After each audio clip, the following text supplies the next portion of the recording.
Hello dear student, আমি তোমাদের Shubhankar sir. আজ যে তোমাদের জন্য নতুন একটি আপডেট নিয়ে আমি উপস্থিত হলাম, এটি সম্পর্কে তোমরা কম বেশি প্রত্যেকে অবগত।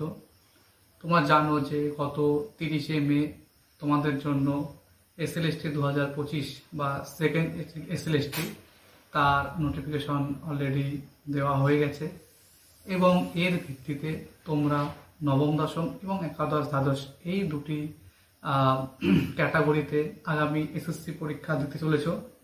সেখানে বিষয়ভিত্তিক প্রত্যেকটি বিষয় আলাদা আলাদা সিট এবং সেখানে সিট ম্যাট্রিক্স সম্পর্কে যাবতীয় তোমাদের বলে দিয়েছি। হ্যাঁ, অবশ্যই সেখানে এখনও সিট ম্যাট্রিক্স, যেটা আমি একটু তোমাদের বলে রাখি, সেখানে এসসি এসটি ওবিসি এবং পিডব্লিউডি এদের জন্য যে সিট সেটা এখনো পর্যন্ত কিন্তু ঠিকমতো ধার্য হয়নি। সেটি তোমাদের যখন পরীক্ষা কিছুটা এগিয়ে আসবে বা ফর্ম ফিল আপ হয়ে যাবে তার আগে তোমরা সম্পূর্ণভাবে বিস্তারিত পেয়ে যাবে। এবার ঘটনা হচ্ছে, নোটিফিকেশনে তোমরা দেখেছো যে 60 মার্কসের মধ্যে তোমাদের একটি পরীক্ষা নেওয়ার কথা বলা হয়েছে। এর পাশাপাশি কি বলা হয়েছে সেখানে, যে না ইন্টারভিউ হবে। সেই ইন্টারভিউতে কত নাম্বার থাকবে? 10 নাম্বার থাকবে। একটি টিচিং ডেমনস্ট্রেশন হবে, সেখানে কত নাম্বার রাখা হয়েছে? 10 নাম্বার রাখা হয়েছে। সেখানে টিচিং এক্সপিরিয়েন্স আছে, এক্ষেত্রে 10 নাম্বার রাখা হয়েছে এবং তার পাশাপাশি একাডেমিক স্কোর সেটি কিন্তু আবার ফিরিয়ে আনা হয়েছে, যেটা তোমাদের আমি আগের দিন বলেছিলাম। তো এই যে 10 10 10 করে 40 এবং এই 60 মধ্যে তোমাদের পরীক্ষা, লিখিত পরীক্ষা, যেটি কিনা তোমরা 1 ঘন্টা সময় পাবে। একটু ভালো করে শুনে নাও, এখানে কিন্তু তোমরা 1 ঘন্টা সময় পাবে এবং সেই পরীক্ষাটি তোমাদের প্রত্যেকটির জন্য কোনো কিন্তু 1 নাম্বার করে পাবে তোমরা ঠিক সঠিক উত্তরের জন্য, এবং সেখানে কোনো নেগেটিভ মার্কস রাখা হয়নি। তো এগুলো সম্পর্কে তোমাদেরকে আমি একটু নতুন করে বলে দিলাম। এবার ঘটনা হচ্ছে, এই নোটিফিকেশনে কিছু ত্রুটি বিচ্যুতি আছে। যেমন ধরো, তোমরা যারা নতুনরা পরীক্ষা দেবে, ফ্রেশার যারা ক্যান্ডিডেট আছো, যারা 2016 সালে পরীক্ষা দিতে পারোনি বা পরীক্ষা দিয়েছিলে কিন্তু পাস করতে পারোনি, তাদের জন্য কি হয়েছে, তাদের জন্য কিন্তু কোনো টিচিং এক্সপিরিয়েন্স এখানে থাকছে না। তো টিচিং এক্সপিরিয়েন্স পাচ্ছে কারা, বা কারা পাচ্ছেন?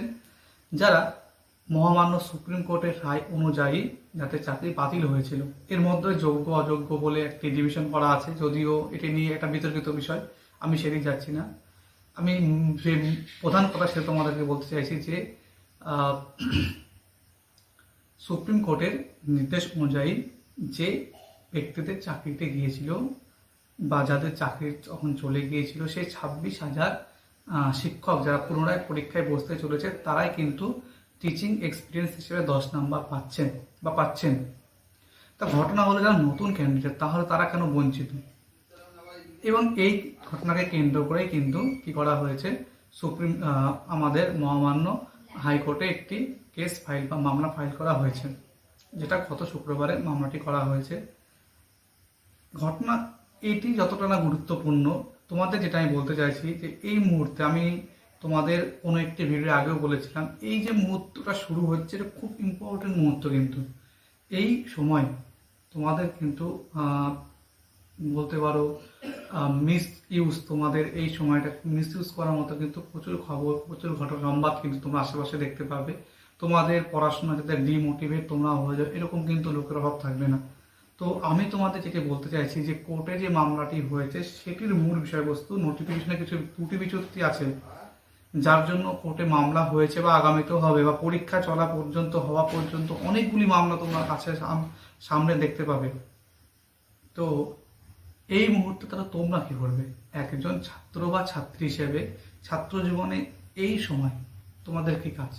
দেখো, যদি আমি দিন হিসাব করি তাহলে মে মাস কমপ্লিট, তাহলে June July August September, June July August, এই 3টা মাস তুমি টাইম পাচ্ছ। 3টা মাস মানে 90টি দিন মাত্র তোমাদের হাতে টাইম আছে। এই 90টি দিন তুমি যদি এই ধরনের খবরের চক্করে পড়ে নিজের সময়টাকে নষ্ট করো, তাহলে কিন্তু তুমি বিশালভাবে পিছিয়ে যাবে। তো আমি বলবো, এই সময়গুলো কিন্তু খুব ভালো করে তুমি তোমার সময় পড়াশোনার কাজে সময়টাকে ইউটিলাইজ করো। মামলা চলুক, মামলার ফল কি হচ্ছে, ফলাফল যা হচ্ছে তা সরকার পক্ষ দেখে নেবে, আদালত দেখে নেবে। তোমার হাতে আছে 60টি মার্কস, যেটা তুমি পরীক্ষা দিতে চলেছ, এবং পাশাপাশি একাডেমিক স্কোর, এবং পাশাপাশি ইন্টারভিউ এবং ডেমনস্ট্রেশন। নতুনদের সাথে এই টিচিং এক্সপিরিয়েন্সের কোনো সম্পর্ক নেই, যেটি আমি আগেও তোমাদের বলেছিলাম। তো ওটা নিয়ে তোমাদের কোনো চিন্তার কিছু নেই, ওটা ছেড়ে দাও। ওটা তোমার সাথেও যা হবে, অন্য আরো 10 জন 20 জন 100 জনের সাথে, নতুনদের সাথে তাই হবে। তো ওটাকে একদম সাইড করে দাও। তোমার টার্গেট নাও, আমি 60 মার্কস আমার হাতে আছে পরীক্ষা দিতে যাওয়ার। সেই 60 মার্কসে আমার তুমি কতটা বেশি নাম্বার ক্যারি করতে পারো। 60-এর মধ্যে যদি 60 59 58 57 55 56 যা তুমি ক্যারি করতে পারো, এটা তোমার হাতে আছে। পাশাপাশি ভালো করে ইন্টারভিউ দিতে হবে এবং ডেমনস্ট্রেশন, এবং তার পাশাপাশি আছে তোমাদের একাডেমিক স্কোর। তো একাডেমিক স্কোর আশা করি প্রত্যেকে 10-এ 10ই পাবে, 2-1 জন বাদে। আর যেটা তোমাদের আছে যেটা ডেমনস্ট্রেশন, সেটা তোমাদের এটাও নিজের হাতে থাকে। তুমি ভালো টপিক চুজ করে সেটি নিয়ে এখন থেকে প্র্যাকটিস শুরু করো, এবং ইন্টারভিউ যাতে ভালো হয় সেই জন্য ভালো করে স্টাডি প্রিপারেশনটা চালিয়ে যাও। যেটি বলছি, একজন ছাত্র বা ছাত্রী হিসেবে তোমার কি করণীয়? এই মুহূর্তে প্রধান করণীয় কাজ হলো চোখ, কান, নাক সবকিছু বন্ধ করে দাও, দিয়ে শুধু পড়াশোনায় মূল ফোকাস করো। এবং এই পড়াশোনাটা যেন ওই ছুঁচো মেরে হাত বন্ধ করার মতো না হয়, একদম প্রপারলি, হ্যাঁ, যে দিন রাত খেটে যেমন মাধ্যমিক পরীক্ষা আমরা পাশ করেছিলাম, উচ্চ মাধ্যমিক পরীক্ষা পাশ করেছিলাম, সেই ধরনের প্রশ্ন করো, যাতে এই সুযোগটা যাতে তুমি আর দ্বিতীয়বার তুমি কিন্তু সুযোগ পাবে না। এটা একটু খুব ধ্রুব সত্য কথা শোনো, তৃতীয়বার সুযোগ পেতে পেতে কবে না জানি পাবে তার কোনো ঠিক ঠিকানা নেই। তো এই একটি মাত্র সুযোগেই যাতে তুমি বাজিমাত করতে পারো, তার জন্য কিন্তু তোমার ছাত্র বা ছাত্রী হিসেবে এই মুহূর্তে তোমার একটি কাজ, দিন রাত এক করে পড়াশোনা করা। তো এই আমার কথা। তো আদালতে মামলা চলুক, যা নিষ্পত্তি কীভাবে হচ্ছে সেটি তারাই দেখে নেবে। তুমি বা তোমরা যারা নতুন ফ্রেশার ক্যান্ডিডেট আছো, প্রধান কাজ পড়াশোনা করা, ওটাই তোমার কাজ। এই মুহূর্তে তুমি করো এবং ভালো করে পরীক্ষা দাও, প্র্যাকটিস করো এবং আগামীতে ভালো করে পরীক্ষা দাও। এটাই আমার তোমাদের প্রতি একটি উপদেশ রইল। তো আজ এই পর্যন্ত এটি আমার বলার ছিল। ভালো লাগলে অবশ্যই তোমরা একটি লাইক দেবে, এবং আমাদের সাথে জুড়ে থাকার জন্য নতুন আপডেটস পেতে তোমরা চ্যানেলটিকে সাবস্ক্রাইব করে রাখো। ধন্যবাদ।